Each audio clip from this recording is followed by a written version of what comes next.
India Australia ഏകദിന പരമ്പരയിലെ രണ്ടാം ഏകദിനത്തിന് നാളെ അഡ്ലൈഡിലാണ് നടക്കുന്നത്.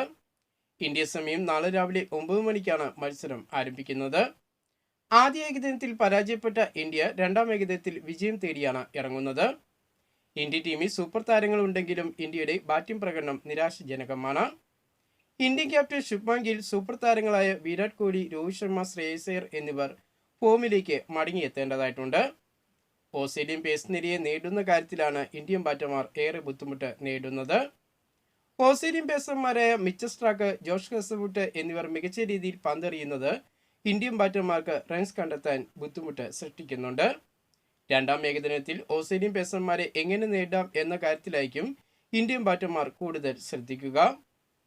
ആദ്യ ഏകദിനത്തിൽ ബാറ്റിംഗിൽ പരാജയപ്പെട്ട രോഹിത് ശർമ്മ, വിരാട് കോഹ്ലി എന്നിവർ രണ്ടാം ഏകദിനത്തിൽ ഏറെ സമ്മർദ്ദം നേരിടേണ്ടി വന്നേക്കാം. ഏകദിന ഫോർമാറ്റിൽ സ്ഥാനം നിലനിർത്താൻ ഇരുവർക്കും ഈ ഒരു പരമ്പരയിൽ മികച്ച പ്രകടനം നടത്തേണ്ടതായിട്ടുണ്ട്. ക്യാപ്റ്റൻ എന്ന നിലയിൽ ഇന്ത്യൻ ക്യാപ്റ്റനായ ശുഭ്മാൻ ഗില്ലിനും സംഭാവന നൽകാൻ കഴിഞ്ഞിട്ടില്ല. അതിനാൽ രണ്ടാം ഏകദിനത്തിൽ ഗില്ലിന് കൂടുതൽ ഉത്തരവാദിത്തം കാണിക്കേണ്ടതായിട്ടുണ്ട്. മധ്യനിരയിൽ ശ്രേയസ് അയ്യരുടെ ബാറ്റിംഗ് ഇന്ത്യയെ സംബന്ധിച്ച് ഏറ്റവും നിർണായകമാണ്. ആദ്യ ഏകദിനത്തിൽ പരാജയപ്പെട്ട അയ്യർ ഈ തവണയെങ്കിലും മധ്യനിര കാക്കുമെന്ന് നമുക്ക് പ്രതീക്ഷിക്കാം. കൂടുതൽ ക്രിക്കറ്റ് വാർത്തകളും വിശേഷങ്ങളുമായിട്ട് നമുക്കിനി അടുത്ത വീഡിയോയിൽ കാണാം.